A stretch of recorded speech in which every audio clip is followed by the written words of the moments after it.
నారాయణ కవచం. సచ్చిదానందరూపాయ విశ్వోత్పత్యాదిహేతవే తాపత్రయ వినాశాయ శ్రీకృష్ణాయ వయం నుమః. సచ్చిదానందరూపాయ విశ్వోత్పత్యాదిహేతవే తాపత్రయ వినాశాయ శ్రీకృష్ణాయ వయం నుమః. సచ్చిదానందరూపాయ విశ్వోత్పత్యాదిహేతవే తాపత్రయ వినాశాయ శ్రీకృష్ణాయ వయం నుమః. రాజోవాచ యా గుప్తః సహస్రాక్షః సవాహాన్ రిపుసైనికాన్ క్రీడన్నివ వినిర్జిత్య త్రిలోక్యా బుభుజే శ్రియం భగవంస్తన్మమాఖ్యాహి వర్మ నారాయణాత్మకం యథా తథాయినః శత్రూన్ येन గుప్తో జయన్మృధే. శ్రీశుక ఉవాచ వృతః పురోహితస్త్వాష్ట్రః మహేంద్రాయానుపృచ్ఛతే నారాయణాఖ్యం వర్మాః తదిహైకమనాశృణు. విశ్వరూప ఉవాచ ధౌతాంఘ్రిపాణిరాచమ్య సపవిత్ర ఉదంముఖః కృతస్వాంగకరన్యాసః మంత్రాభ్యాం వాగ్యతః శుచిః. నారాయణమయం వర్మ సన్నహ్యేద్భయ ఆగతే పాదయోర్జానునోరుర్వోః ఉదరే హృద్యథోరసి ముఖే శిరస్యానుపూర్వ్యాత్ ఓంకారాదీని విన్యసేత్.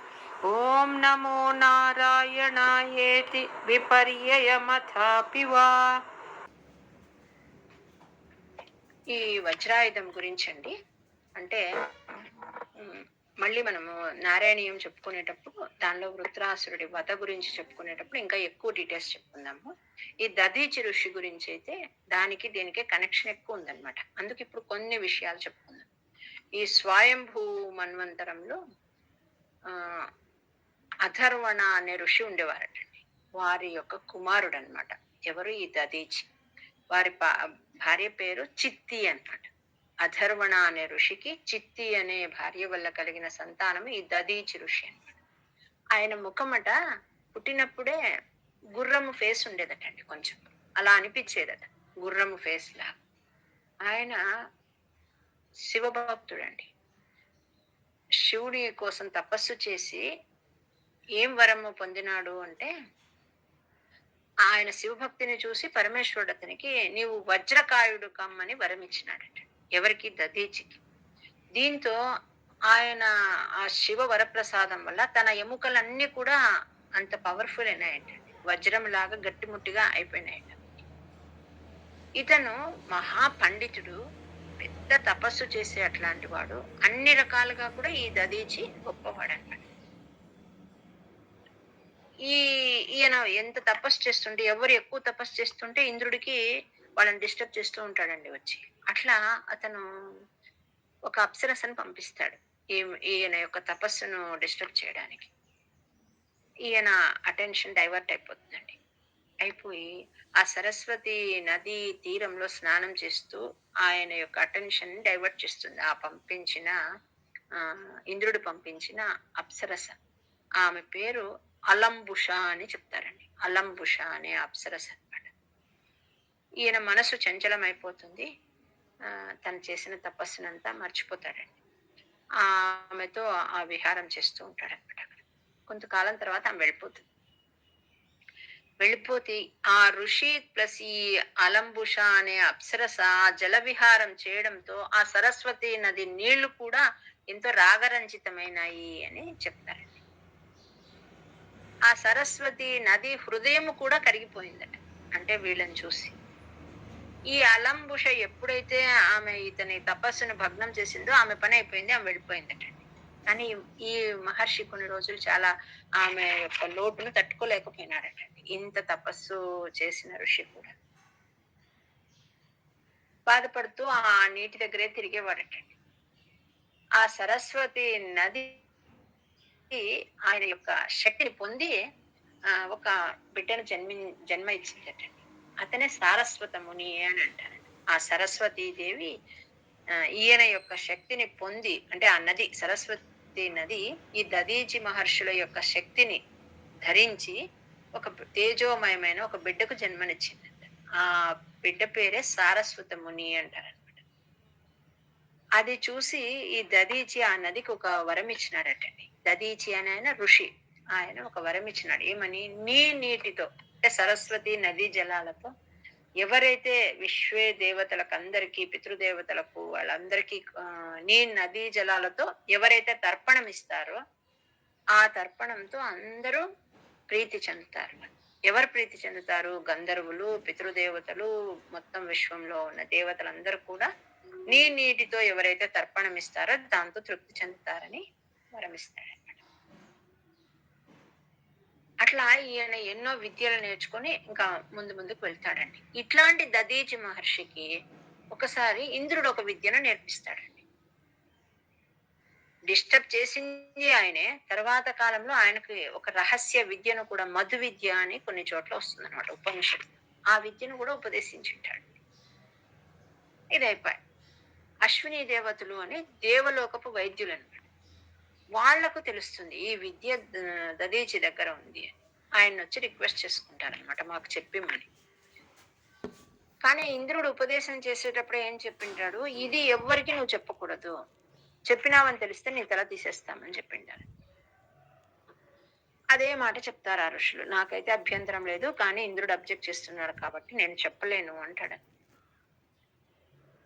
వాళ్ళు వెళ్ళిపోతారు. కానీ మరీ తిరిగి అలా 2-3 సార్లు వచ్చి అడుగుతారనమాట.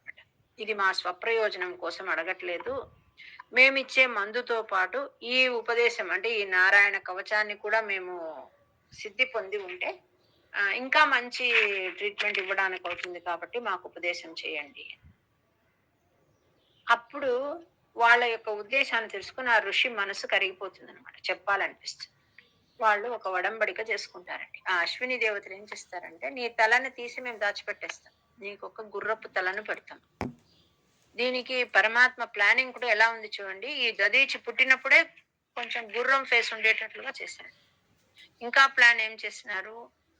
పరమశివుడు వరం ఇచ్చినాడు, నీ ఎముకలన్నీ దృఢం కానీ వజ్రం కానీ అని. ఇవన్నీ కూడా ఒక సత్కార్యానికి ముందుగా ఇలా ప్లాన్ తో జరిగిపోతుంటాయండి. మీరు నాకు గుర్రపు ముఖంతోనే మాకు ఉపదేశం చేయండి. ఇంద్రుడు ఒకవేళ మీ తల తీసేస్తే మేము తిరిగి మళ్ళీ మీ ఒరిజినల్ తలను మీకు అతికించి మిమ్మల్ని జీవంతులుగా చేస్తాము అని చెప్తారు. సరే అని చెప్పి ఒప్పుకుంటాడు ఈయన. ఎందుకంటే మంచి కార్యం కోసం అడుగుతున్నారు కదా. ఆ మధు విద్య అంటారు దీన్ని. నారాయణ వర్మను వర్మ అంటారు. వర్మ అంటే కవచం. నారాయణ కవచం అన్నా, మధు విద్య అన్నా, వైష్ణవి విద్య అన్నా ఏదన్నా ఇదే అన్నమాట. ఆ దధీచి ఋషి యొక్క తల తీసి ఎంత జాగ్రత్తగా ఆ కాలానికి ప్రిజర్వ్ చేశారో చూడండి. మళ్ళీ గుర్రపు తల పెట్టారు. దాంతో ఈయన ఉపదేశం చేశారు. వెంటనే తెలిసింది అతనికి, ఎవరికి? ఇంద్రుడికి. వచ్చి ఆ తలను కట్ చేసేసి వెళ్ళిపోయినాడండి.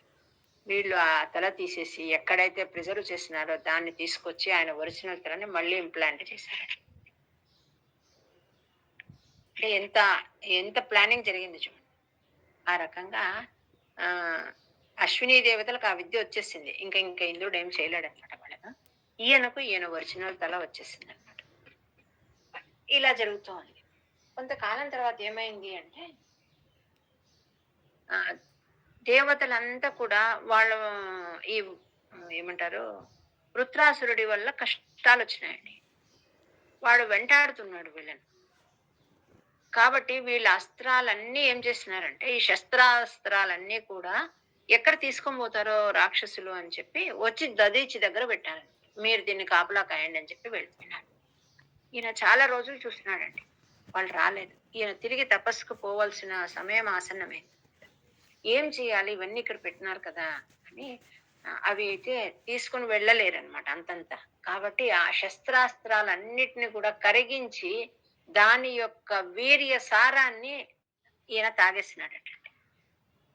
దేవతల యొక్క శస్త్రాస్త్రాల సారాన్నంతా అంటే కరిగించి వాటి సారాన్ని ఈయన లిక్విడ్ లాగా చేసుకుని తాగేసి ఉత్తర దిక్కుకు ప్రయాణం చేసినాడు. ఇంకా కొంతకాలం తర్వాత వాళ్ళు మళ్ళీ వచ్చి మా శస్త్రాస్త్రాలన్నీ ఇమ్మని అడిగినారు. నేను చాలా కాలం వెయిట్ చేసినాను, మీరు రాలేదు కాబట్టి నేను దాన్ని తాగేసినానని చెప్తారు. ఉన్న విషయమే చెప్తారు. ఇప్పుడు ఏం చేయాలో వీళ్ళకి తోచలేదు. అందరూ వెళ్లి విష్ణువుని అడిగినారటండి. ఆయన ఏం చెప్పినారంటే, దధీచి మహర్షి యొక్క ఎముక నుంచి మీరు ఒక ఆయుధాన్ని తయారు చేయించుకోండి. దాంతో మీరు విజయాన్ని పొందవచ్చు అని చెప్తారు.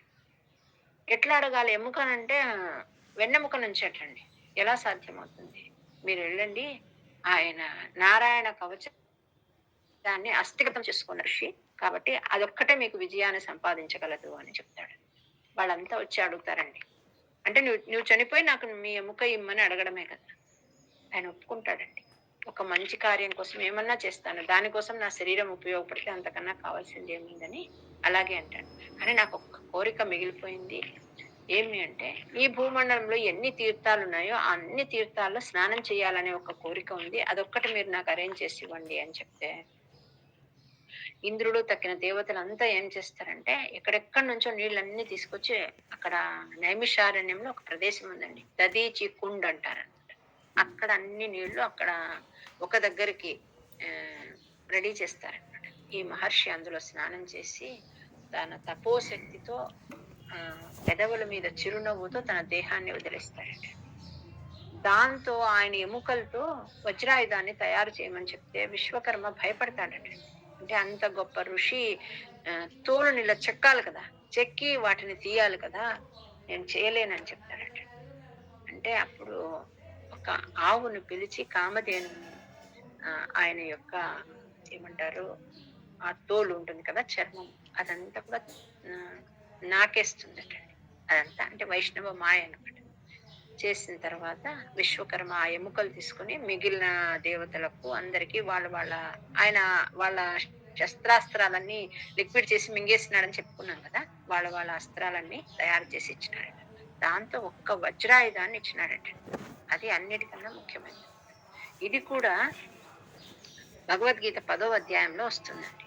ఆయుధానామహం వజ్రం అని. అంటే ఆయుధాలన్నిటిలో వజ్రాయుధాన్ని నేను అంటాడు. అంటే ఆ వజ్రాయుధాన్ని ఈ మహర్షి యొక్క ఎముకలతోనే తయారు చేశాను. అంటే ఆయన విశేష సన్నిధానం ఎక్కడుంది అంటే ఊరికే ఆయన చెప్పలేదండి. ఒక్కొక్కటి ఇప్పుడు అశ్వత్థ వృక్షంలో ఉంది అంటాడు, నదులలో గంగా నదిలో ఉంది అంటాడు. అంటే దానిలో విశేష సన్నిధానం ఆయన యొక్క ఇది ఉందనమాట. ఈ వజ్రాయుధంలో నేను ఉన్నానంట. దాని ద్వారానే ఈ రాక్షసులను సంహరిస్తాడు. అంటే ఆయన యొక్క ఎముకలు ఎట్లయినాయి అంటే మంత్రపూరితం అయిపోయినాయటండి. దైత్యులనంతా సంహరించడానికి అన్ని ఎముకల్ని వాడుకొని కొన్ని ఆయుధాలు తయారు చేసి ఇచ్చినాడంట ఆయన విశ్వకర్మ. మెయిన్ ఆయుధం వచ్చి వజ్రం.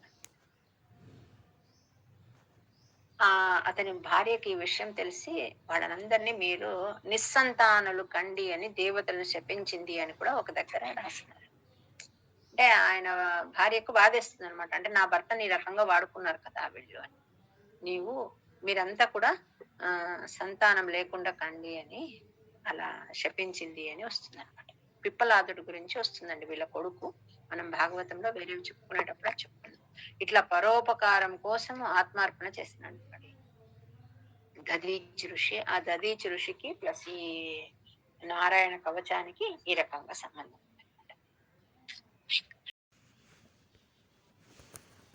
అంటే ఈ బొటన వేళ్ళు, అంగుళి అంగుష్ట అంటే ఈ 4 వేళ్ళు, చేతులకున్న 4 వేళ్ళు.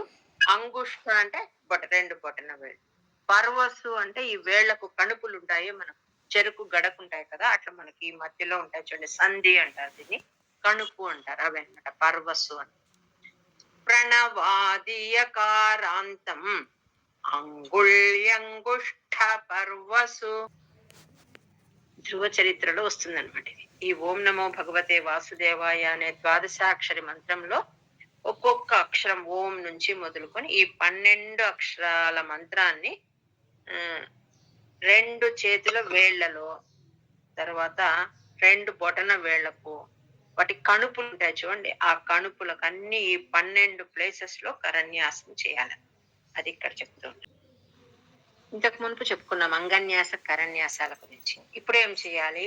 ఓం విష్ణవే నమః అనే మంత్రంలో ఒక్కొక్క అక్షరాన్ని తీసుకుంటూ ఓం అనే ఓంకారాన్ని హృదయంలో, వికారాన్ని వి అనే వికారాన్ని బ్రహ్మరంధ్రం, తర్వాత షకారాన్ని కనుబొమ్మల మధ్య. ఇక్కడ ఆ మూర్ధని మూర్ధని అంటున్నాడండి. మూర్ధని అంటే శిరస్సు, అనుమూర్ధని అంటే నుదురు.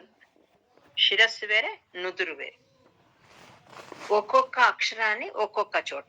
ఓం విష్ణవే నమః అనే మంత్రంలో ఓంకారాన్ని హృదయంలో, వికారాన్ని బ్రహ్మరంధ్రంలో, షకారాన్ని కనుబొమ్మల మధ్య, నకారం అణ, ఆ నకారాన్ని శిఖయందు, వేకారాన్ని రెండు కనులయందు. మళ్ళీ నకారం ఉంది కదా, విష్ణవే నమః, ఆ నకారాన్ని అన్ని కీళ్లలో న్యాసం చేయాలి. తర్వాత ఓం నం, ఓం మహ అనేది ఈ అస్త్రాయ ఫట్ అంటారు. అంటే ఇలా తిప్పి ఇలా చేస్తారు. అది మనం ఎవరైనా పెద్దలు తెలిసిన వాళ్ళ దగ్గర తెలుసుకొని చేయాలి. ఒకవేళ రాకపోతే శ్రద్ధగా చదువుకుంటే చాలండి. ఈ రకంగా ఇలా చేయడంతో ఏమైపోతుందంటే ఎనర్జీ అంతా శరీరంలో ఉండే అన్ని పార్ట్స్ కి ఎనర్జీ వచ్చేస్తుంది అనమాట. అప్పుడు ఏమైతాడు ఆయన అంటే అతనే నారాయణుడు లాగా అయిపోతాడండి. అంటే ఆ మంత్రాన్ని శరీరానికి అంతా కూడా మనం అన్ని భాగాలకు చెప్పుకుంటూ ఉన్నాం కదా ఆ మంత్రాలను.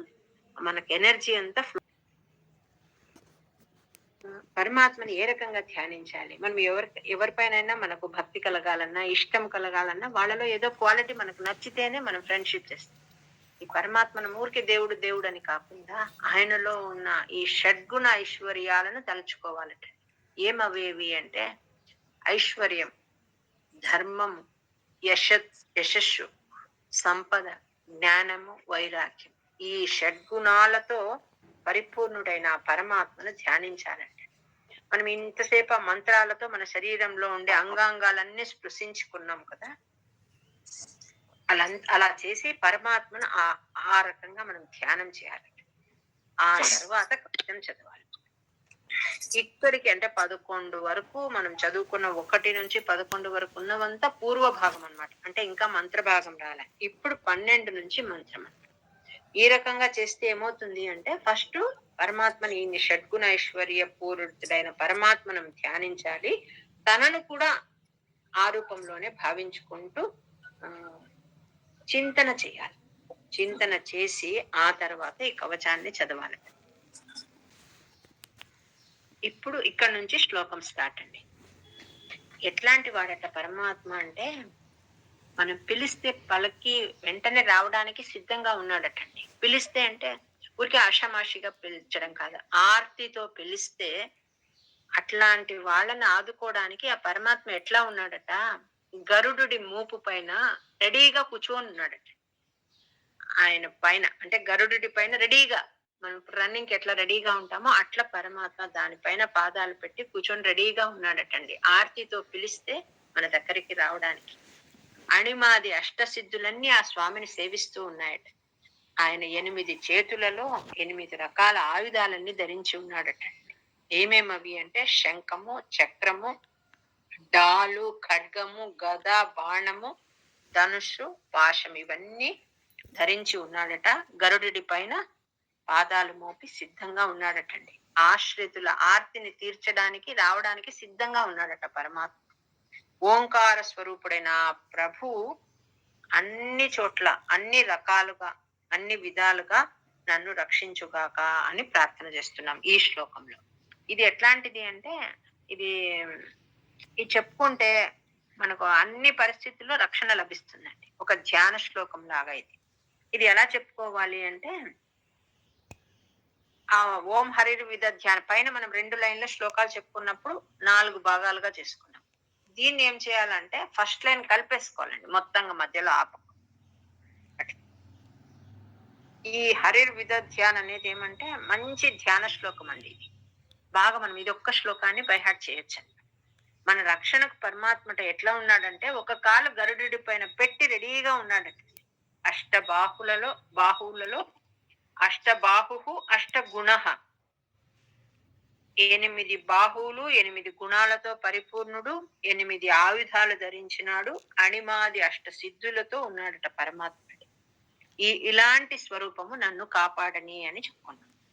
ఇంకొకసారి ఒకే ఒకరం. ఓం హరిర్విదధ్యాన్ మమ సర్వరక్షాం న్యస్తాంఘ్రి పద్మ పతగేంద్ర పృష్ఠే దరారి చర్మాసి గదేషు చాప పాషాన్ దధానోష్ట గుణోష్ట బాహు.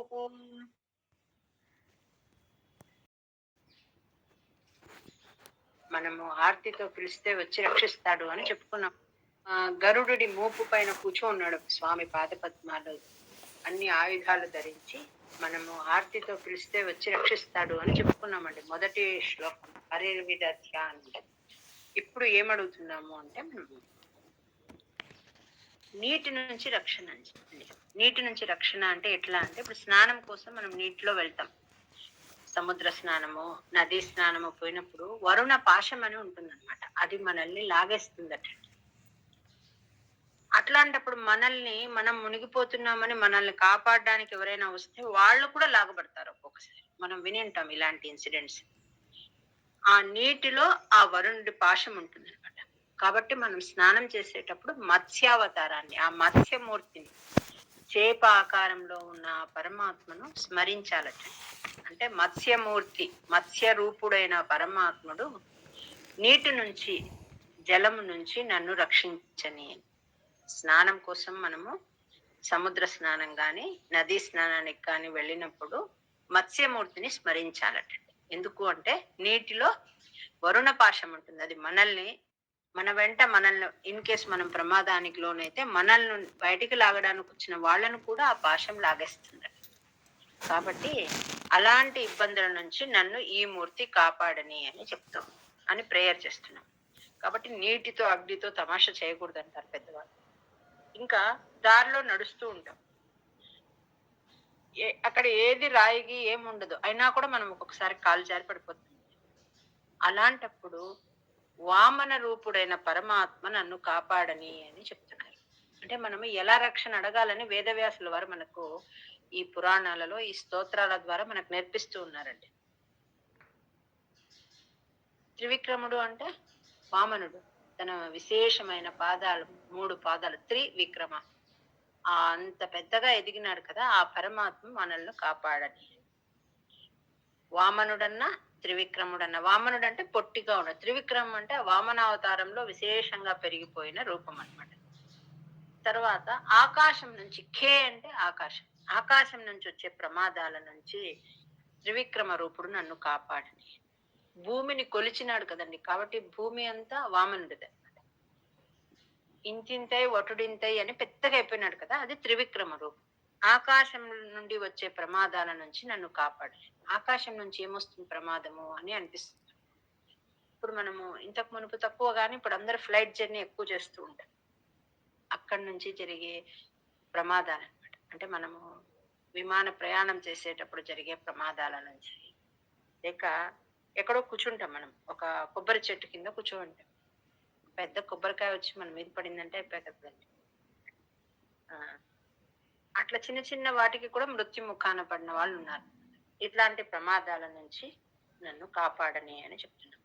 ఇంకొకసారి, జలేషు మాం రక్షతు మత్స్యమూర్తి యాదో గణేభ్యో వరుణస్య పాశాత్ స్థలేషు మాయా వటువామనో వ్యాత్ త్రివిక్రమః ఖేవతు విశ్వరూపః. కోసం వచ్చిన అవతారం అండి అది, అంటే సింహ అవతారం. కొంతమంది దానికి ఏవేవో అపోహలు అన్నమాట, అంటే భయంకరంగా ఉంటాడు స్వామి అట్లా అని. కాదండి, ఆయన శత్రువు. ప్రహ్లాదుడి కోసం వచ్చిన అవతారం అండి అది, అంటే సింహ అవతారం. కొంతమంది దానికి ఏవేవో అపోహలు అన్నమాట, అంటే భయంకరంగా ఉంటాడు స్వామి అట్లా అని. కాదండి, ఆయన శత్రువులకు అలా ఉంటాడు, భక్తులకు చాలా చాలా కరుణతో ఉంటాడనమాట. అట్లాంటి నృసింహుడు రాక్షస సైన్యాలను అంత హతమార్చి ఉంటాడండి. ఆయన యొక్క అట్టహాసం అంటే ఎట్లా ఉంటుంది అంటే, ఆయన అట్టహాసంతో ఆ దైత్య స్త్రీల గర్భము విచ్ఛిన్నమైపోయింది అండి. అంతటి ఆయన పెట్టే ఆ అట్టహాస సౌండ్‌కే అట్లా అయిపోయింది. అట్లాంటి పరమాత్మ నుంచి రక్షణ కోరుతున్నాం అన్నమాట. ఎప్పుడు కోరుతున్నాము అంటే అడవిలో వెళ్తూ ఉంటాం. అంటే మనం ఇప్పుడు ప్రయాణం చేస్తూ ఉన్నా, బస్సులో, వెహికల్స్‌లో పోతున్నా, ఫారెస్ట్ ఏరియాలో పోయేటప్పుడు దొంగల వల్ల కొంచెం భయముంటుంది. అడవి మృగాల నుంచి భయముంటుంది. అట్లాంటప్పుడు శత్రు భయంకరుడైన నరసింహ రూపి పరమాత్మ మనల్ని కాపాడని అని చెప్తున్నారు. అంటే ఆయన ఉరుము మెరుపులాగా ఉంటుందన్నమాట. ఆ స్వామి యొక్క అట్టహాసం. అదే చాలు మిగిలిన అందరినీ భయపెడుతుందన్నమాట ఆ దైత్యులను. అట్లాంటి పరమాత్మ నుంచి రక్షణ కోరుతుంది. దుర్గాలలో అంటే కొండలెక్కేటప్పుడు, అడవుల్లో పోయేటప్పుడు, యుద్ధ సమయాల్లో కూడా రణరంగాలలో అంటే సంకట స్థానాలు అంటారు. మనకి ఎక్కడైతే కష్టం అనిపిస్తుందో ఆ సంకట స్థానాల్లో నృసింహస్వామిని ధ్యానించాలి. దుర్గేష్వటవ్యాజి ముఖాదిషు ప్రభు పాయాన్ నృసింహో సురయూథ పారిహి విముంచతో యస్య మహాట్టహాసం దిశో వినేదుర్న్యపతంశ్చ గర్భాః. గరుడుడి మూపు పైన కూర్చోన్నాడు స్వామి పాదపద్మాలు అన్ని ఆయుధాలు ధరించి. మనము ఆర్తితో పిలిస్తే వచ్చి రక్షిస్తాడు అని చెప్పుకున్నామండి మొదటి శ్లోకం హరిర్విదధ్య అంటే. ఇప్పుడు ఏమడుగుతున్నాము అంటే నీటి నుంచి రక్షణ అండి. నీటి నుంచి రక్షణ అంటే ఎట్లా? అవతారము, వామనావతారము, నృసింహావతారము అన్ని చాలా అద్భుతంగా అంటే మనకు లోపలికి వెళ్తాం. ఆ అవతారం ఎందుకని వచ్చింది, ఎలా వచ్చింది, దాన్ని ఎప్పుడు స్మరణ చేయాలి అని మన మనసు హత్తుకుంటుంది అనమాట. ఇప్పుడు మామూలుగా వామనుడు అంటే ఉడికి నమస్కారం చేసుకుంటాం. మత్స్యావతారం అంటే ఎప్పుడు వచ్చింది, దేనికోసం వచ్చింది, ఏం విశేషాలు చెప్తుంది ఒక్కొక్క అవతారము అని చెప్పి పరమాత్మ యొక్క అన్ని అవతారాల గురించి విశేషంగా భాగవతంలో వర్ణించినారు. దాన్ని కొంచెం సూక్ష్మంగా నారాయణీయంలో వస్తుంది. ఇక్కడ ఏమడుగుతున్నారంటే యజ్ఞవరాహమూర్తిగా వచ్చినాడండి స్వామి. వచ్చి ఏం చేస్తున్నాడు అంటే భూమి తన కక్ష నుంచి తప్పుకొని ఉంటుంది అనమాట. భూమి అంటే ధరాదేవి. ఆ భూమిని తిరిగి కక్ష పైన పెట్టినాడనమాట పరమాత్మ. అట్లా ప్రయాణంలో ఈ వరాహమూర్తి స్మరణ చేయాలి అని చెప్తున్నారు. ఇంకా అట్లా మార్గాలలో అంటే మనం ఏదైనా ప్రయాణం చేసేటప్పుడు ఆ మార్గాలలో నన్ను కాపాడుగాక. పర్వత శిఖరాల పైన పరశురామమూర్తి అలాంటి అవతారమైన ఆ స్వామి నన్ను కాపాడుగాక. ప్రవాస కాలము అంట. ప్రవాసం అంటే యాత్రకు వెళ్తాము.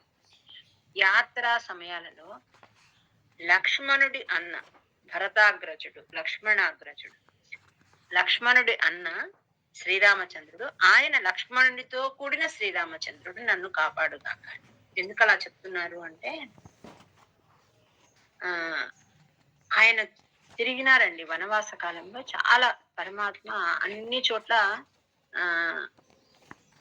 అమ్మవారితో లక్ష్మణుడితో కలిసి రోజు ఆ అరణ్య ప్రాంతాలలో ప్రవాసం అంటే యాత్ర అనమాట. యాత్ర చేసే క్రమంలో అక్కడి నుంచి వచ్చి ఇక్కడంతా తిరిగినారు కదా, ఆయన కాపాడని అని చెప్తున్నారు. ఎట్లా ఉండేవాడట ఆయన అంటే నిత్యం వృద్ధోపసేవి అని రామాయణంలో వస్తుంది. ఎప్పుడు పెద్దవాళ్ళకి సేవ చేసేవాడట, వాళ్ళతో చర్చ చేసేవాడట. విప్రవాస ప్రమాదాల నుంచి ఆయన కాపాడని అని వేడుకుంటాడు. ఎట్లాంటి రామచంద్రుడు అంట? లక్ష్మణుడితో కలిసి ఉన్న రామచంద్రుడు. అట్లాంటి స్వామి మమ్మల్ని కాపాడని అని.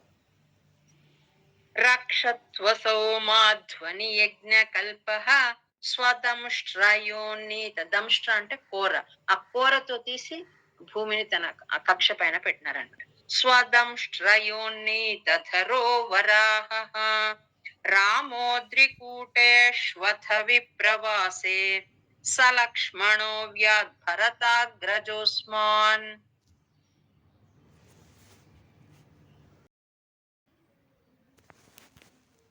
అంటే ఏ రకంగా చేయాలి అంటే నరనారాయణ అవతారం గురించి. అంటే ఈ నారాయణుడు ఎట్లాంటి విపత్తు నుంచి కాపాడాలని కోరుకోవాలట. అభిచార హోమాలు అని అంటే మనకు చెడుపు చేయాలా అని కొన్ని శక్తులు అదే పనిగా పూజ చేయడము, అట్లా హోమాలు చేయడము అలా చేస్తూ ఉంటారు. మారణ హోమాలు అంటారు. అట్లాంటి అభిచార హోమాలు, భయంకరమైన మారణ హోమాలు, ఇట్లాంటి ప్రమాదాల నుంచి నారాయణుడు నన్ను కాపాడుగాక. తరువాత ఆ నరుడిగా వచ్చినాడండి. అంటే తపస్సు గురించి మనకు తెలియజెప్పడానికి కోసం వచ్చిన అవతారం. ఆ ఋషి శ్రేష్ఠుడైన నరుడు ఆ అంటే తపస్సు చేసి ఎట్లాంటి మంచి సాత్విక గుణాలు మనం డెవలప్ చేసుకోవాలని చెప్తారన్నమాట. అట్లాంటి ఆ రూపము నాలో ఉన్న అహంకారాన్ని, గర్వాన్ని పోగొట్టుగాక అని ప్రేయర్ చేస్తున్నాం. ఇంకా యోగ విఘ్నాల నుంచి యోగేశ్వరుడైన దత్తాత్రేయుడు నన్ను కాపాడుగాక. తర్వాత కపిల రూపము భగవానుడి గురించి వస్తుందండి. కపిలోపదేశము చాలా చాలా బాగుంటుంది. తల్లిని అడ్డుగా పెట్టుకుని మనందరికీ కూడా తత్వోపదేశం చేస్తాడనమాట. కపిల నామక పరమాత్మ. ఆ కపిల భగవానుడు మనల్ని కర్మబంధం నుంచి రక్షించుగాక. ఇంకొకసారి మామోగ్ర ధర్మాదఖిలాత్ ప్రమాదాత్ నారాయణ పాతు నరశ్చహాసాత్ దత్తస్త్వయోగాదథ యోగనాథః పాయాద్ గుణేశః కపిలః కర్మబంధాత్.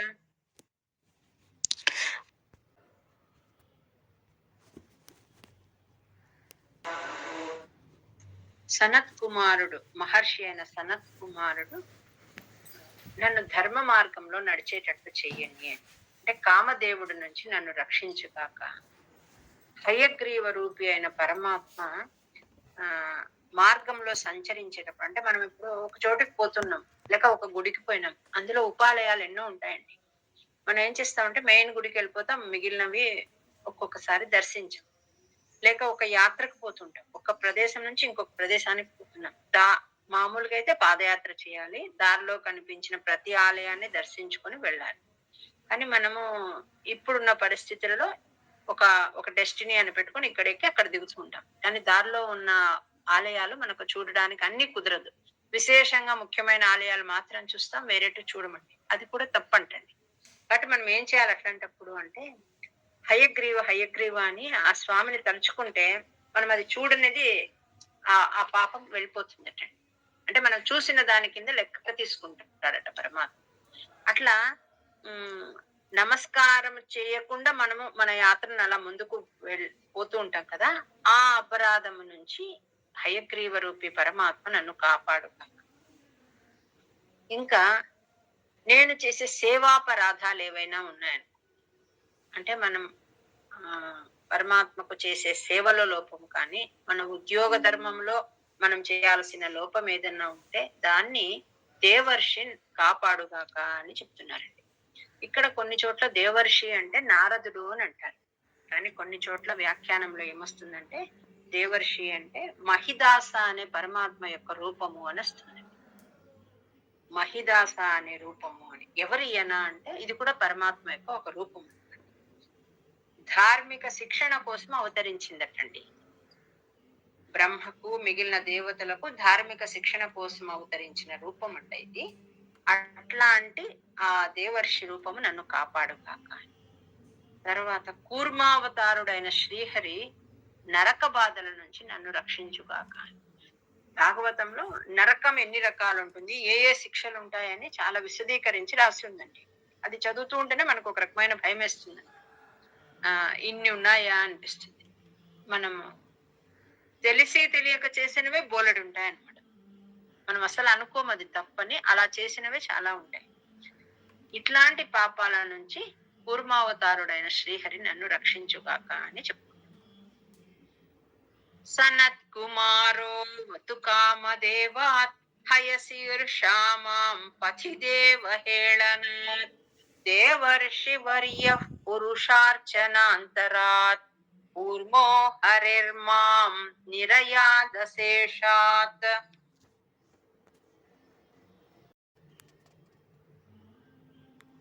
మనకు అనారోగ్యం కలిగినప్పుడు అనారోగ్యం నుంచి ధన్వంతరి భగవాన్ నుంచి మనము రక్షణ కోరుతాం.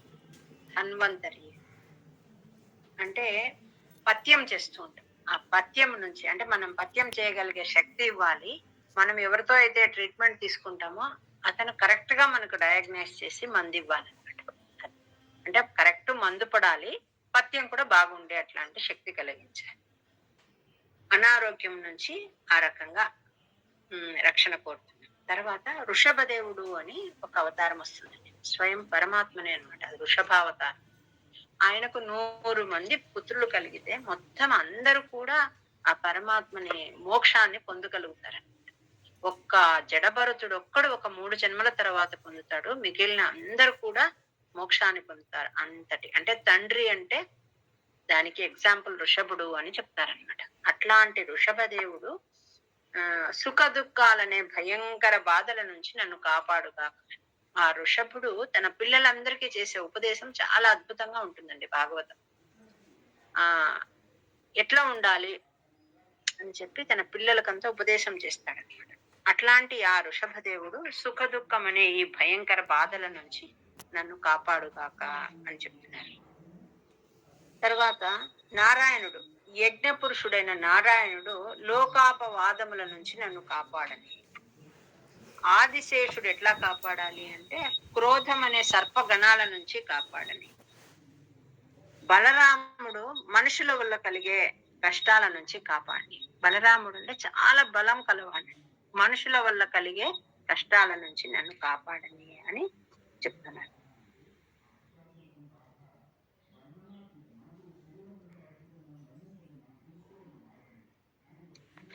ధన్వంతరిర్భగవాన్ పత్వపథ్యాత్ ద్వంద్వాద్భయాదృషభో నిర్జితాత్మా యజ్ఞశ్చ లోకాదవతాజ్జనాంతాత్ బలో గణాత్ క్రోధవశాదహీంద్రః. పురాణకు రాలేదు, ఈరోజు అనిపించింది అది చెప్తామని. మనము పథ్యం ధన్వంతరి అంటే అనారోగ్యం ఉన్నప్పుడు ధన్వంతరి భగవాన్ స్మరణ చేయాలి అని చెప్పుకున్నాం. ధన్వంతరి భగవాన్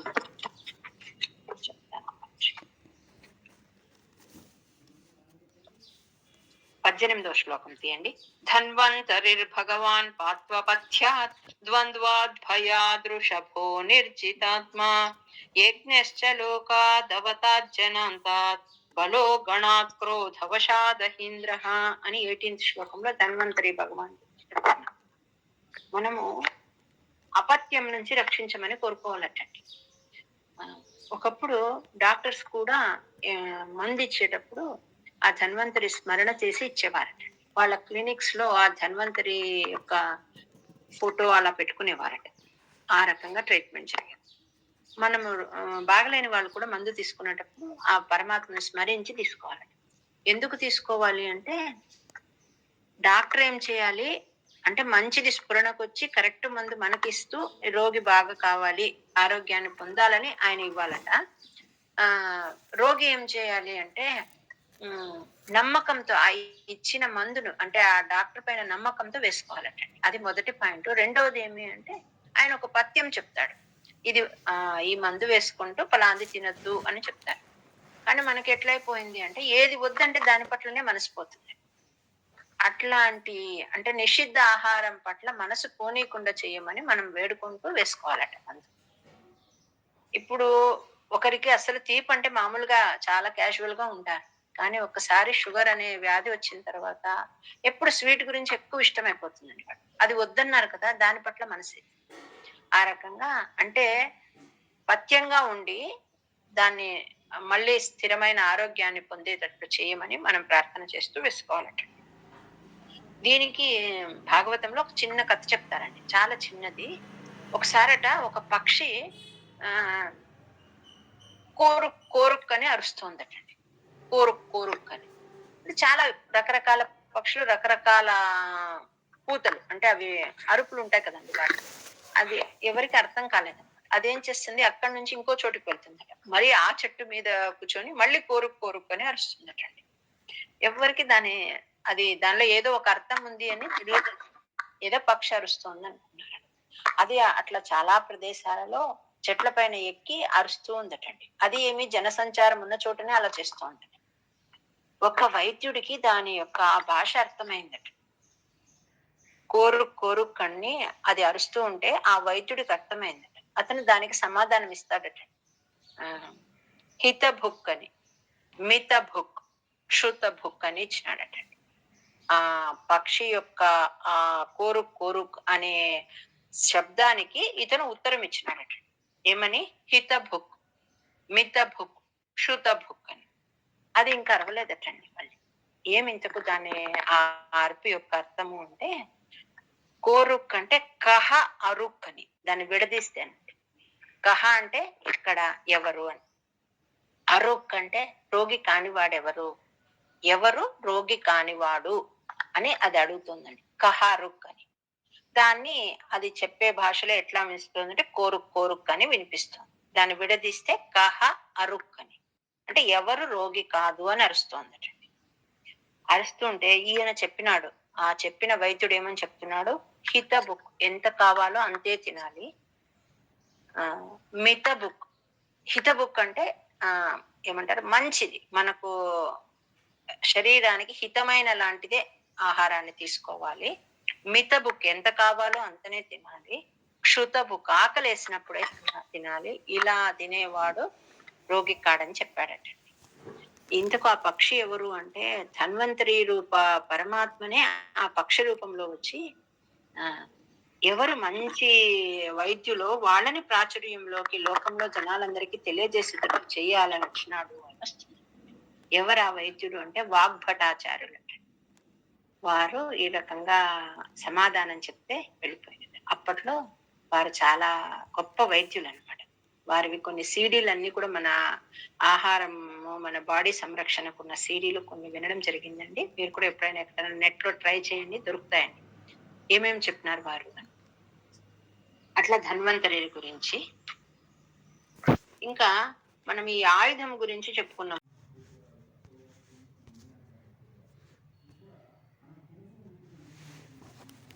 ఇంకా ఏమడుగుతున్నారు అంటే జ్ఞానైశ్వర్యవంతుడండి వేదవ్యాసుల వారు. అట్లాంటి పూర్ణ జ్ఞానైశ్వరుడంతా వేదవ్యాస మహర్షి నుంచి, మహర్షి మనల్ని ఏం కాపాడాలంటే అజ్ఞానం నుండి కాపాడాలి. వ్యాస భగవానుడు అజ్ఞానం నుంచి కాపాడాలి. అంటే అజ్ఞాన వశంతో మనం చేసే పనులు ఉంటాయి కదా, అలాంటివి చెయ్యనీయకుండా చెయ్యాలి. తర్వాత బుద్ధ నామక పరమాత్మ ఎలా కాపాడాలి అంటే దుశ్శాస్త్ర శ్రవణం చేస్తామటండి. అంటే పాషండ గణాలు అంటారు, అంటే దేవుడు లేడని, లేకపోతే అదంతా అబద్ధమని, ఇట్లాంటివి ఏవేవో చెప్తూ ఉంటారు. తొందరగా చెడు అట్రాక్ట్ చేస్తుందండి మనల్ని, మంచి తొందరగా అట్రాక్ట్ చేయదు ఎప్పుడు ఎవరికైనా. దాని గురించి ఏదో మనం వినేకపోతాము, మనము నిత్య జీవితంలో వాటిని అన్వయించుకోవడానికి పోతూ ఉంటాం. అట్లాంటి ప్రమాదాల నుంచి నన్ను కాపాడని, పాషండ గణాలు అంటారు, అట్లాంటి నుంచి, ప్రమాదాల నుంచి నాకు రక్షణ కల్పించని. ధర్మరక్షణ కోసం కల్కి అవతారం వస్తుంది. ఆ కల్కి అవతారము కలికాల దోషాల నుంచి నన్ను కాపాడని. ఇదంతా ఈ భాగవతం అంతా జరగక ముందే రాసినారండి వేదవ్యాసుల వారు. జరిగినాక రాసినది కాదు, ముందే రాసినారు. ఆయనకి ఎలా కనపడిందంటే జరగబోయేవన్నీ అలా కనిపిస్తే ఆయన మొత్తంగా రాసినారనమాట. అట్లాంటిది అంటే ఇంకా అప్పటికి ఇవన్నీ ఈ అవతారాలు రాకముందే రాశారు. కాబట్టి కలికాలంలో జరిగే దోషాల నుంచి పరమాత్మ నన్ను కాపాడని అని చెప్తున్నారు. బుద్ధనామక పరమాత్మ ఏం చేయాలి, ఈ పాశుపతము అనేది ఒకటి ఉందండి, అంటే దుశ్శాస్త్ర శ్రవణము, ఇట్లాంటి వాటి నుంచి నన్ను కాపాడని. ఈ కల్కి నామక పరమాత్మ కలి ప్రభావం నుంచి కాపాడాలి అంటే, కలి ప్రభావం ఫస్ట్ ఎక్కడొస్తుంది అంటే అన్యథా జ్ఞానము అంటారండి. అంటే కరెక్ట్ సెన్స్ లో అర్థం చేసుకోకుండా తప్పుగా అర్థం చేసుకుంటాం అన్నమాట మన విషయాలన్నీ. ఇప్పుడు దేవుడు లేడని ఎవరో చెప్తారు, విగ్రహారాధన అవసరం లేదు అంటారు, ఉపవాస దీక్షలు అవసరం లేదు అంటారు, అర్లీ మార్నింగ్ లేయాల్సిన పని లేదు అంటారు. ఇప్పుడు కొత్తగా ఏం చేస్తున్నారంటే అసలు తెల్లవారు లేయడం తప్పు అని చెప్తున్నారండి కొన్ని. అంటే మనల్ని మన ధర్మం నుంచి తప్పిస్తూ ఉన్నారు. ఇప్పుడు సండే హాలిడే అని ఇచ్చి, మనము సండే యాక్చువల్లీ ఎంతో ఉపాసనకు ముఖ్యమైన రోజు, కానీ ఆ రోజు హాలిడే అని ఇచ్చి రకరకాల తినకూడనివి తినేటట్టుగా, తొందరగా లేసి సూర్యోపాసన చేయకుండా ఉండేటట్లాంటి సంస్కృతి మనకు వచ్చేసింది. ఇప్పుడు ఏం చేస్తున్నారంటే తెల్లవారు లేస్తే మీలో శక్తి తగ్గిపోతుంది కాబట్టి తెల్లవారు లేయకండి అని కొంతమంది ఈ పాషండ గణాలు అలాంటివి ప్రచారం చేస్తున్నారు. అంటే మన ధర్మం నుంచి మనల్ని తప్పిస్తున్నారు. అట్లాంటి కాపాడమని కోరుకుంటున్నాను. ద్వైపాయనో భగవాన్ ప్రబోధాత్ బుద్ధస్తు పాషండ గణాత్ ప్రమాదాత్ కల్కిః కలేః కాలమలాత్ ప్రపాతు ధర్మావనాయోరు కృతావతారః.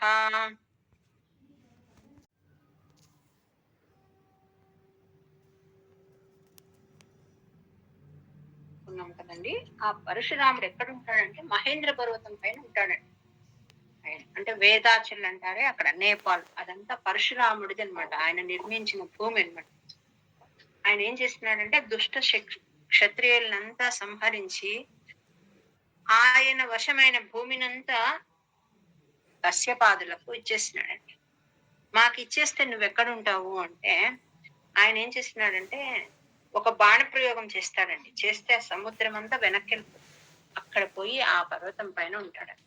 కాబట్టి అట్లాంటప్పుడు ఆ పరశురాముని స్మరణ చేయమని చెప్తారండి. ఇంకా ఈ ధన్వంతరి భగవాన్ మనము రోగం వచ్చినప్పుడు చేయాలా అని చెప్పుకుంటున్నాం కదా. అంటే రోగజనక ఆహారం తీసుకోకుండా ఉండేటట్లు కూడా చేయమని ప్రార్థించాలండి. కొన్ని మనకు నోటికి చాలా టేస్ట్ గా ఉంటాయి, కానీ తర్వాత అది మనల్ని కడుపులో చాలా ఇబ్బంది పెడతాయి. గ్యాస్ అని ఇంకొకటని. ఇట్లా రోగజనక ఆహార సేవనం నుంచే మనము ఆ పరమాత్మని వేడుకోవాలంటే, అంటే మనసు అటువైపు పోనీకుండా. ఇంకా ఋషభుడి గురించి చెప్పాను కదా, తన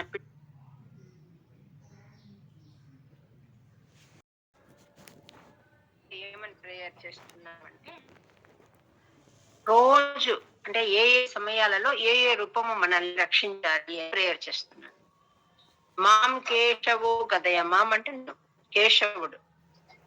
ప్రాతకాలంలో మొదటి కాలంలో కేశవ రూపం నన్ను కాపాడని. వేణుదారి అయిన గోవిందుడు సంగవ కాలము అంటారు, అంటే పగల్లో రెండవ కాలం అన్నమాట. అట్లాంటి సమయంలో గోవిందుడు కాపాడని. తర్వాత మూడవ భాగంలో, రోజులో మూడవ భాగంలో నారాయణుడు, లక్ష్మీ సమేతుడైన నారాయణుడు ప్రాతకాలము అంటారు, అంటే పగలులో మూడవ కాలం, మూడవ భాగం. ఒక రోజు 4 కాదు, పగలని 4, రాత్రిని 4 భాగాలు చేస్తారు. అట్లా రోజులో మూడవ భాగాన్ని లక్ష్మీ సహితుడైన నారాయణుడు కాపాడని. తర్వాత పగలులో లాస్ట్ అంటే 4వ భాగంలో చక్రపణి అయిన విష్ణువు కాపాడని, అంటే మధ్యాహ్న కాలం అంటారు. దీన్ని ఎలా లెక్క చెప్తారు అంటే గడియల కింద లెక్క చెప్తారండి. ఒక రోజుని 60 గడియల కింద డివైడ్ చేస్తే 30 గడియలు వచ్చి పగలు, 30 గడియలు వచ్చి రాత్రి అంట. అంటే 12 భాగాలుగా డివైడ్ చేస్తే 12 భాగాలను ఒక్కొక్క రూపం, అంటే 12 రూపాలుగా పరమాత్మ కాపాడని. 12 భాగాలుగా చేస్తే రోజును పగలు రాత్రి కలిపి 6 భాగాలుగా చేసినప్పుడు మొదటి భాగాన్ని ఒక్కొక్క రూపం, రెండో భాగం ఒక్కొక్క రూపం, మూడవ భాగం ఒక్కొక్క రూపం కాపాడని అని చెప్తున్నాను. అట్లా చెప్పేదానిలో రోజుని 4 భాగాలు చేస్తే మొదటి భాగాన్ని గదాధారి కేశవుడు కాపాడి, భక్తుడి యొక్క రెండవ భాగాన్ని వేణుధారి అయిన గోవిందుడు కాపాడులో, మూడవ భాగాన్ని లక్ష్మీ సహితుడైన నారాయణుడు కాపాడని. దాన్ని కాలము అంటారు. 4వ భాగం అంటే చక్రపాణి అయిన విష్ణు మధ్యాహ్న కాలం నన్ను కాపాడని అని చెప్తుంది.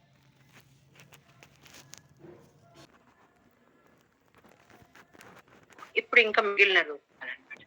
కోపరాణ్యే అంటే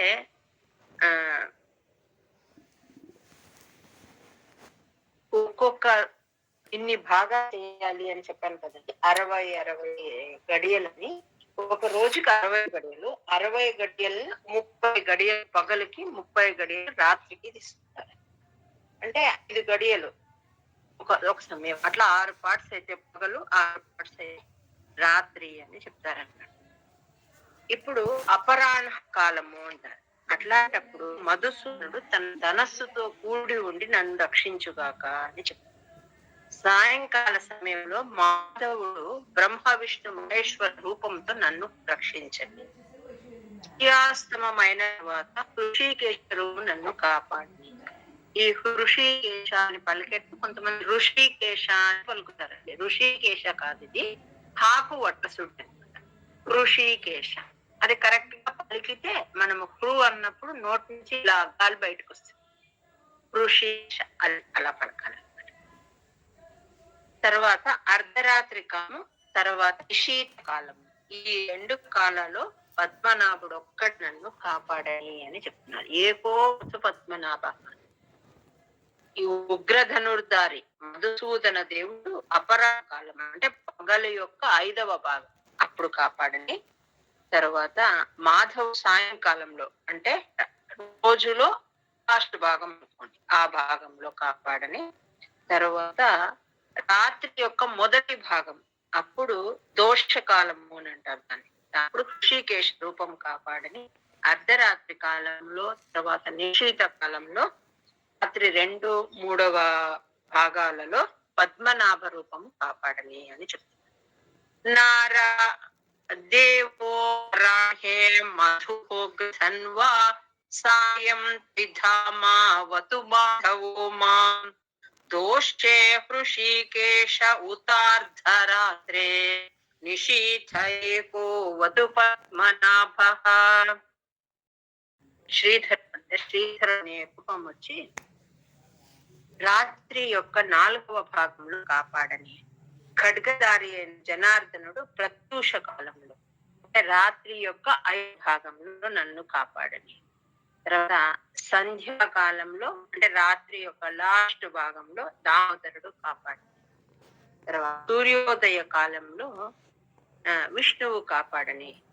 ఈ రకంగా ప్రాతః కాలం నుంచి మళ్ళీ ప్రభాత కాలం వరకు అండి, అన్ని కాలాలలో కాలానికి నియామకుడైన కాలమూర్తి భగవాన్ శ్రీపతి విష్ణువు అన్ని కాలాలలో నన్ను కాపాడని అని ప్రేర్ చేస్తున్నాను. ప్రాతకాలం నుంచి ప్రభాత కాలం వరకు అన్ని కాలాలకు నియామకుడు అనమాట. ఎవరు? కాలమూర్తి భగవాన్ శ్రీపతి, ఆయన విష్ణుమూర్తి, ఆయన సర్వకాలాలను నన్ను కాపాడి అని ప్రేరేపిస్తున్నాను. ఒక్కొక్కసారి మనం ఎక్కడో వెళ్తూ ఉంటాం, దబ్బని మనకు తెలియకుండా ఆపద వచ్చేస్తుంది. అలా ఏమీ అడ్డం ఉండదు, అయినా పడిపోతాం. ఏమీ అడ్డం ఉండదు, ఎవరితో గొడవ పడతాం. ఏదో యాక్సిడెంట్ అనమాట, మనకు తెలియకుండా జరుగుతూ ఉంటుంది. అవి మనకు తెలిసి వచ్చేటివి కాదండి. ఇక్కడ ఏదో ఉంది, ముళ్ళు ఉంది, దాటుతాం, పెద్ద రాయి ఉంది, దాని దగ్గరికి వెళ్లకుండా పక్క నుంచి వెళ్తాం. ఇలాంటివి కొన్ని రోడ్ క్రాస్ చేస్తాం. మనం రూల్స్ ఫాలో అవుతున్నా కూడా ఎదుటివాడు వచ్చి మనల్ని ఇబ్బంది పెట్టి మనకు గాయం కలిగించినవి ఎన్నో ఉంటాయండి. అట్లా మనకు తెలియకుండా వచ్చే ఆపదల నుంచి కాపాడాలి అంటే దానికి ఖచ్చితంగా పరమాత్మ స్మరణనే ఉండాలండి.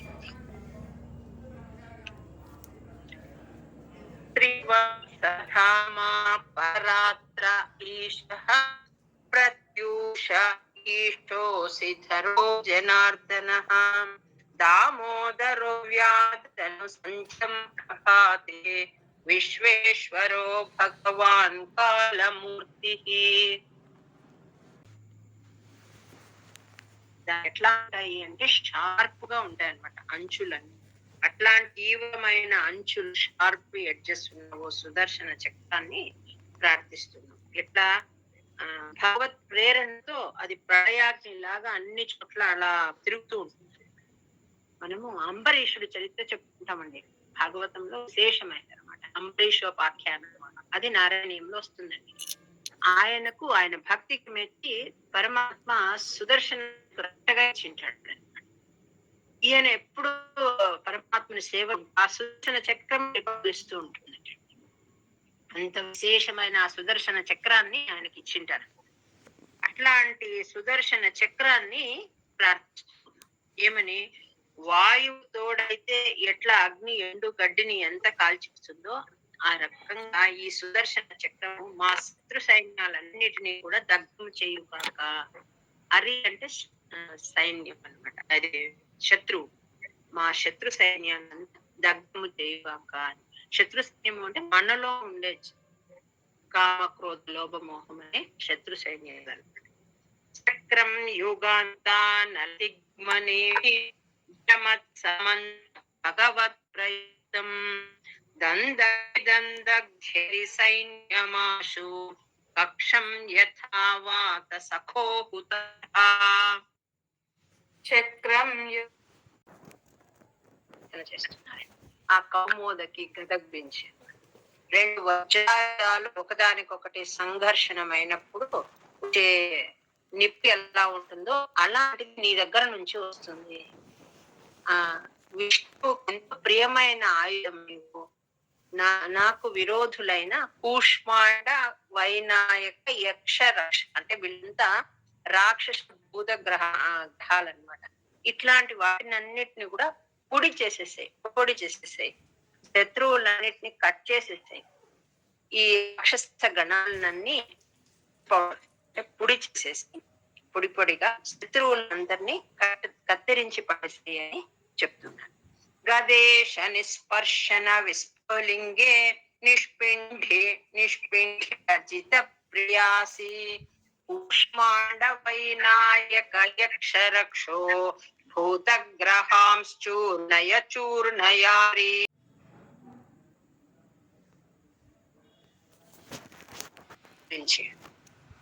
23 నుంచి 26 వరకు ఆయన ఆయుధాల నుంచి రక్షణ కోరుతున్నాం.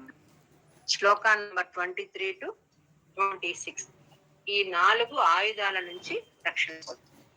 ఇప్పుడు ఇక్కడ శంఖం అని, దీనికి పాంచజన్యం అని పేరు. కనెక్షన్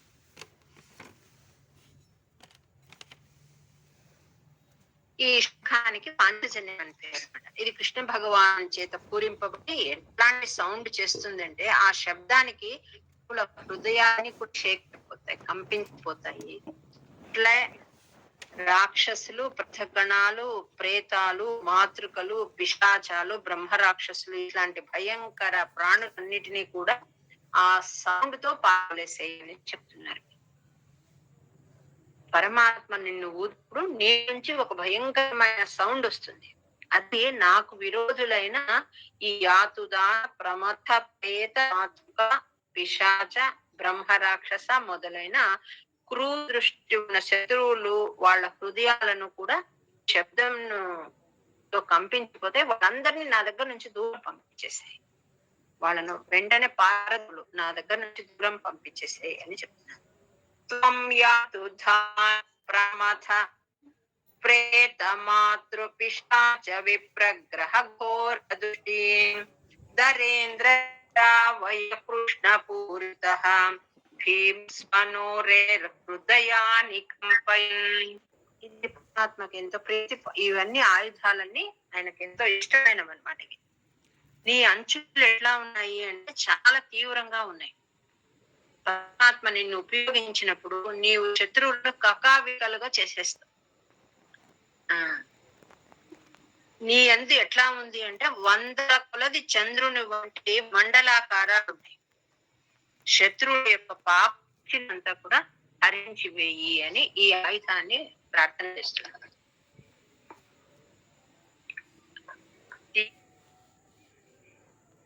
తీక్ష్ణమైన ఈ నందకం అనమాట. ఈ ఖడ్గం యొక్క పేరు. భగవంతుడు ఈ ఖడ్గాన్ని ఉపయోగించినప్పుడు ఏమవుతుందంటే నా శత్రు సైన్యాన్ని అంతా కట్ చేసి పడేసే. దానికి నీకున్నాయి కదా ఎన్ని శతచంద్ర ఏమంటారు ఆ మండలాకారాలు, వాటితో శత్రువుల యొక్క పాప దృష్టిని అంతా కూడా పట్టించేసేయి అని అడుగుతున్నారు. వరారి సైన్యం ఈశ ప్రయుక్తో మమ చింది చక్షుంషి చర్మన్ శతచంద్ర ఛాదయ విషామఘోరాం హర పాప చక్షుషాం.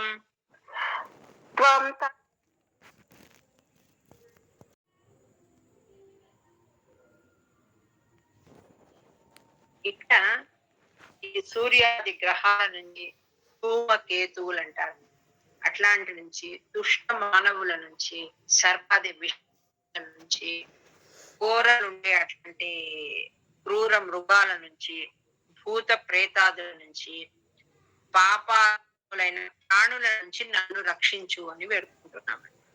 నాకు శ్రేయస్సుకు వీళ్ళంతా విరోధిస్తారు కాబట్టి ఈ పరమాత్మ యొక్క ఈ నామరూపాలు ఆయుధాలను వీటినంతా కీర్తించడం వల్ల ఈ నా విరోధులంతా నశించుగాక అని ప్రేర్చ ఏవేవి సర్పాది విష ప్రాణులు, గ్రహాలు, ధూమకేతువులు, తర్వాత క్రూర మృగాలు, భూత ప్రేత పిశాచులు, ఇట్లాంటివన్నీ కూడా నా శ్రేయస్సుకి ఇవన్నీ అడ్డమవుతాయి. కాబట్టి వీళ్ళంతా విరోధులు. భగవంతుని నామరూపాలను ఆయుధాలను కీర్తించడం వల్ల శ్రేయస్సు కలుగుతుంది అని చెప్తూ ఈ శ్లోకం చెప్తుంది. ఎన్నో భయం గ్రహేభ్యో భూతేతుభ్యో నృభ్య ఏవచ సరీసృపేభ్యో దృష్టిభ్యః భూతేభ్యో కోభ్య ఏవవా. రకరకాల అంటే వేరే వేరే ప్రదేశాలలో, వేరే వేరే కాలాలలో, వేరే వేరే ప్రదేశాలలో వేరే వేరే రూపాలుగా మనం పరమాత్మ రక్షణ అడుగుతుంది. ఒక్కసారి దాని ఏం చెప్పినామని చెప్పుకుందామా.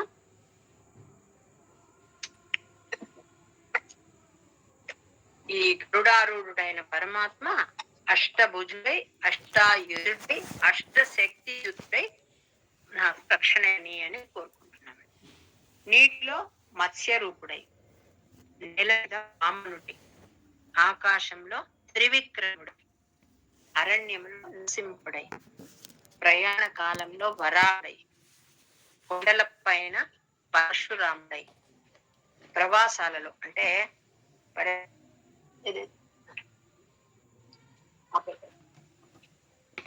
ప్రవాసాలలో అంటే మనం ప్రయాణాలలో నారాయణ, తర్వాత ఉన్మాదంగా ఉంది కదా అట్లాంటి చోట నరుడై రూపంతో, తర్వాత యోగ భ్రంశం నుంచి దత్త రూపుడై, కర్మబంధం నుంచి కపిల రూపుడై, తర్వాత అయోగ్యమైన కోరికలు ఏవైతే కలుగుతాయో అప్పుడు సనత్ కుమార రూపమై, తర్వాత ప్రయాణం చేసేటప్పుడు దాపడే భగవన్మూర్తులకు నమస్కారకుండా ఉండడం వల్ల కలిగే అపరాధాల నుంచి అయగ్రీవ రూపుడై, తర్వాత మహిళాస్వరూపుడు, మహిళాస్వరూపుడు అంటే బ్రహ్మ మిగిలిన వాళ్ళందరికీ కూడా జ్ఞానాన్ని ఉపదేశించిన రూపం. అది ఎట్లా అంటే అన్యథా జ్ఞానం తప్పకుండా ఉండేటట్టుగా ఆ మహిదాసరూపం. తర్వాత రకాల నుంచి కూర్మ రూపం, ధన్వంతరి భగవాను అపత్యం నుంచి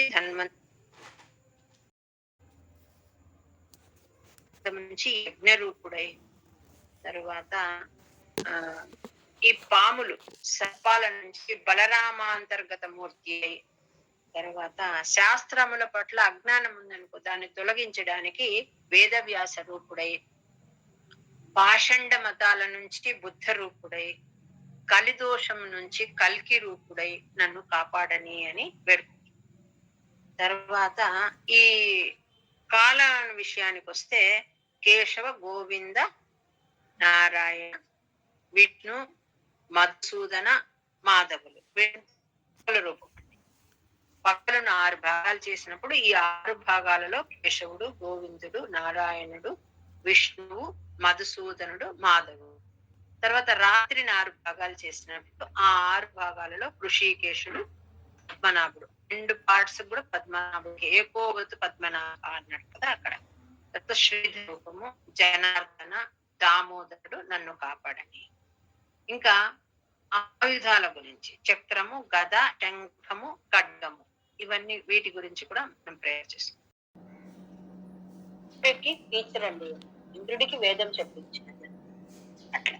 అంటే వేద భాగాలలో ఏమవుతుందంటే 2 భాగాలు ఉంటాయి. స్తోత్ర భాగం ఒకటి, శస్త్ర భాగం.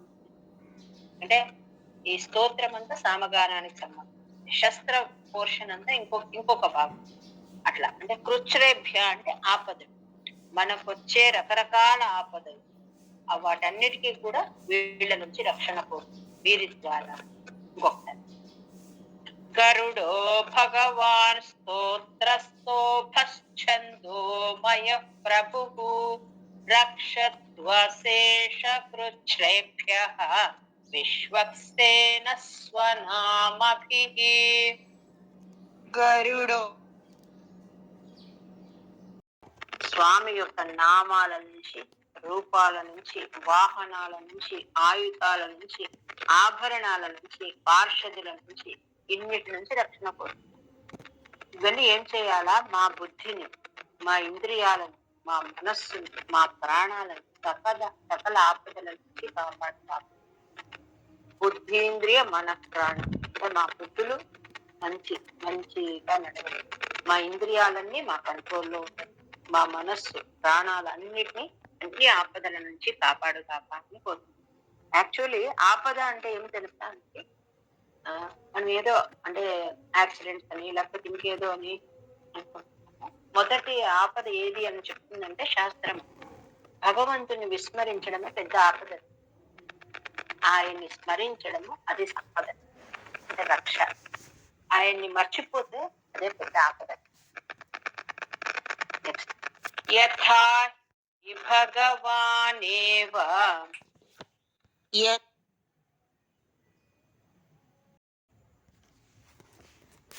చెప్తున్నారు. కారణ ప్రపంచం అంటారు. కారణ ప్రపంచాన్ని సత్, కార్య ప్రపంచాన్ని అసత్. ఈ కార్యకారణమైన ఈ జగత్తంతా ఏదైతే ఉందో దానికి బేస్ ఎవరు అంటే పరమాత్మ. అంటే దానికంతా ఆ కార్యకారణ ప్రపంచానికి ఎగ్జిస్టెన్స్ ఇచ్చేవాడు అంటే ఎవరంటే పరమాత్మ. అంటే ఆయన ఆధీనంలో ఉంది ఇదంతా అని తెలుసుకోవాలి. అందుకే ఆయన సదసత్ అని. సదసత్ అంటే ఈ జ్ఞానం అంటే ఇది మనకి ఇలాంటి నాలెడ్జ్ ఉందంటే ఈ ఉపద్రవాలన్నీ వెళ్తాయి. ఇంత చక్కగా వేదవ్యాసుల వారు మనకు ఈ ప్రార్థన నేర్పిస్తున్నారు. అంటే ఏం అడుగుతున్నామంటే మనం ఓన్లీ రోగ నాశనం అడుగుతాం కాదు, దాని మూలాన్ని కూడా పోగొట్టేస్తాం. అంటే మనకు ఆ విపరీత జ్ఞానం కాకుండా చక్కటి జ్ఞానం వస్తే ఏమవుతుందంటే ఈ ఆపదలన్నీ వెళ్తాయి. ఇబ్బందులకు కారణం అజ్ఞానాన్ని పోగొట్టని అడుగుతున్నాం.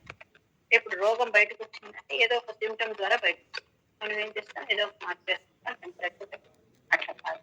దాన్ని రూట్ కాజ్ తెలిస్తే మొత్తం మళ్ళీ రాకుండా ఉండడానికి ప్రేరణ.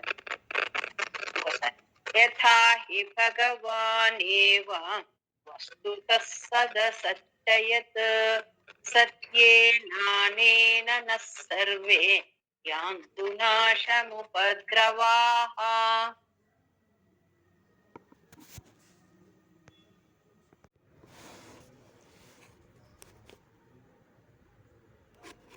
ఈ అద్వైత స్థితిని ఎవరైతే అనుభవిస్తారో వాళ్ళు ఎట్లా ఉంటుంది అంటే, వాళ్ళకు ఈ భగవత్ స్వరూపం అంతా ఏ వికారము లేకుండా అంత భేదరహితంగా ఉంటుంది.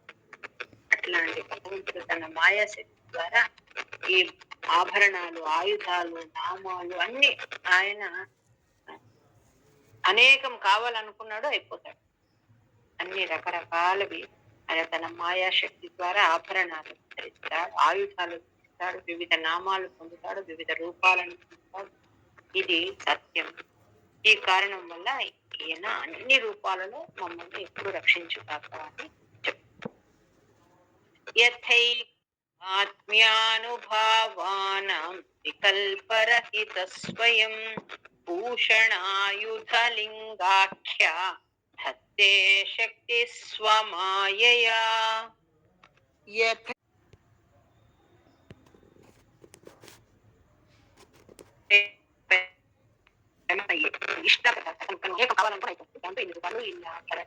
ఇదంతా ఆయన యొక్క మాయాశక్తి. ఈ ఆయన సర్వజ్ఞుడు కాబట్టి సర్వవ్యాపకుడు. మరి మమ్మల్ని ఎప్పుడు సర్వత్రా అన్ని రూపాలలో, అన్ని స్థలాలలో, అన్ని రూపాలలో, అన్ని రకాలుగా మాకు రక్షణ ఇచ్చుగాక. ఏతద్ధారయమాణస్తు యం యం పశ్యతి చక్షుషా. పశ్యతి అంటే చూడడం. చక్షు ఏతద్ధారయమాణస్తు యం యం పశ్యతి చక్షుషా. పశ్యతి అంటే చూడడం. చక్షుష అంటే ఆయన చూపు పడితే చాలు వాళ్ళకి ధైర్యం వచ్చేస్తుంది. యం యం పశ్యతి చక్షుషా పదా వా సంస్పృశేత్ సద్యః సాధ్వసాత్ స విముచ్యతే. ఏ చేశాను నీవు దీంతో మంచి శక్తి సంపాదించినావు అని. ఇంకా ఏం చెప్తున్నాడు, ఈ కవచాన్ని ధరించిన వాడు అంటే దీన్ని సిద్ధి పొందిన వాడు ఎట్లా ఉంటాడు అంటే, వాడు ఎవరినైనా చూస్తే లేకపోతే అతని పాదాలు ఎవరైనా స్పృశిస్తే వెంటనే అన్ని భయాల నుంచి రక్షణ వాళ్ళకు లభిస్తుంది అని. ఒక మంత్రం సిద్ధి పొందడము అంటే అన్ని సార్లు దాన్ని నమ్మకంతో ఆ ఉపదేశం చేసిన గురువు పైన నమ్మకంతో, ఆ మంత్రాధిష్టాన దేవుడి పైన నమ్మకంతో పద్ధతిగా చేస్తే అంత పవర్ వస్తుందండి. దాంతో ఎవరినైనా చూసినా వాళ్లకు ఆ కష్టం తొలగిపోతుంది. ఆ మంత్రసిద్ధి పొందిన వ్యక్తిని ఆయన పాదాలను స్పృశించినా కూడా వాళ్ళకి ఆ భయాలన్నీ వెళ్ళిపోతాయి అని చెప్తున్నారు. వారు దేవేంద్రుడికి చెప్తున్నాడు అనేది మర్చిపోకూడదండి. మనం ఇవన్నీ వేరే వేరే అర్థం అంతా చెప్పుకుంటూ అది మర్చిపోకూడదు అనమాట. ఆయన చెప్తున్నాడు ఏమని, నీకు నేను ఈ నారాయణ కవచాన్నంతా వినిపించినాను, దీనివల్ల నీవు సురక్షితుడు అవుతావు, ఇంకా నువ్వు యుద్ధంలో గెలుపు నీదే, ఆ దైత్యుల సేనంతా కూడా నీవు జయించగలవు అని చెప్తున్నాడు. నాకు ఇక్కడ ఏం చెప్తున్నారంటే, దీన్ని వైష్ణవి విద్య అని కూడా అంటారండి, నారాయణ కవచాన్ని. ఈ వైష్ణవి విద్య, ఈ కవచం కదా, కవచం అంటే బుల్లెట్ ప్రూఫ్, ఇది వేసుకున్నట్టు లెక్క అనమాట. మనం దీని సాధన చేసినాము అంటే వచ్చినట్టు కాదు, మనం ధరించినట్టు బుల్లెట్ ప్రూఫ్. ఈ వైష్ణవి విద్యను ఎవరైతే ధరిస్తారో వాళ్లకు ఎలాంటి భయం ఉండదు అని విశ్వరూపుల వారు దేవేంద్రుడికి చెప్తూ ఉన్నమాట. రాజుల వల్ల భయం ఉండదు, దొంగల వల్ల భయం ఉండదు, భూతపేత ప్రశాచుల వల్ల భయం ఉండదు, క్రూర మృగాలు, వ్యాఘ్రాది క్రూర మృగాల వల్ల దేని వల్ల కూడా ఎలాంటి భయం ఉండదు అని చెప్తున్నారు. నాకు తశ్చిద్భయం తస్య విద్యాం ధారయతో భవేత్ రాజదస్యుగ్రహాదిభ్యః వ్యాఘ్రాదిభ్యశ్చ కర్హిచిత్.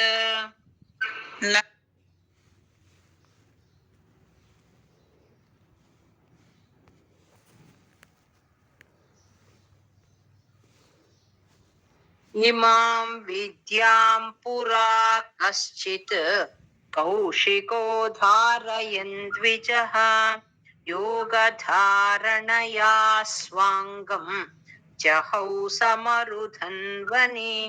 ఒక్క నిమిషం అండి. దీనికి ఇప్పుడు ఈ 3 శ్లోకాలు ఏవేవి ఉన్నాయో 38, 39, 40 ఈ 3 కూడా ఫలశ్రుతి అన్నమాట. అంటే ఎవరికి ఏం జరిగింది దీనివల్ల, ఏది దానికి మనకి ఏదైనా దీనివల్ల లాభం ఏమి అనుకుంటాం కదా, అదే అన్నమాట. ఒక బ్రాహ్మణుడు, కౌశిక గోత్రానికి చెందిన ఒక బ్రాహ్మణుడు ఈ నారాయణ విద్యను బాగా సాధన చేసిన వాడండి. ఒకసారి ఏమైందంటే, అతను చనిపోయినప్పుడు అతనికి దేహాన్ని బ్రాహ్మణుడు ఈ విద్యను వైష్ణవి విద్య అంటారు, లేక నారాయణ కవచం అంటారు, ఈ విద్యను బాగా సాధన చేసిన వల్ల ఒకసారి ఆయన దేహాన్ని త్యజించినాడు. మరి అతనికి ఎందుకు ఎవరు ఏమి చేయలేదు అంటే, మనము రొటీన్ లో ఒక పదం చెప్పుకుంటూ ఉంటామండి, అనాథో దైవరక్షక అని. అంటే అతనికి వెనక ముందు ఎవ్వరు లేరన్నమాట. అలాంటి బ్రాహ్మణుడు ఈ మంత్రోపాసన వల్ల ఏమైపోయింది అంటే, అతను ప్రాణత్యాగం, దేహత్యాగం చేసేసినాడు, కానీ ఎవరు చేయడానికి లేరన్నమాట అతని అంత్యక్రియలు చేయడానికి. ఈ గంధర్వుడు తన భార్యలతో కూడి విమానంలో వచ్చేటప్పుడు కరెక్ట్ గా ఒక ప్రదేశానికి వచ్చేటప్పటికి ఏ కారణము లేకుండా అక్కడి నుంచి పడిపోతుందటండి విమానం. అతనికి ఆశ్చర్యం వేస్తుంది అనమాట, ఏమైంది, ఎప్పుడు ఇలా కాలేదు కదా, ఇక్కడ వచ్చేటప్పటికి ఎందుకైంది అని అక్కడంతా చెక్ చేసినాడండి, ఏముంది అని. ఏదో అట్రాక్ట్ చేసినట్టుగా కింద పడిపోయినాడు అని చెప్పుకున్నాం నిన్న. అతనికి ఏం కనిపించలేదండి. సరే వెతుకుతూ ఉన్నాడు, ఎవరు అక్కడ లేరు. వెతికితే వాలకిల్లులు అని కొంత దూరం వెళ్ళినాక ఒక ఋషి కనిపించినారని. ఆ ఋషిని అడిగినాడు, ఎందుకని నా విమానం ఇట్లా తలకిందులుగా పడిపోయింది, ఇక్కడ ఏం జరిగింది అని. అంటే ఆయన తన యోగ దృష్టితో గ్రహించి చెప్తాడనమాట, ఈ కౌశికుడు అనే బ్రాహ్మణుడు ఈ వైష్ణవి విద్యను ఉపాసించిన వాడు, అతను చనిపోయాడు. అతని ఎముకలు, వాటిని నీవు దాటినావు, అది నీవు ఒక పొరపాటు చేసినావు, వాటిని నీవు దాటినావు, తప్పు చేసినావు అని చెప్తాడనమాట. అంటే నాకైతే ఏం కనిపించలేదు అని చెప్తాడు ఇతను.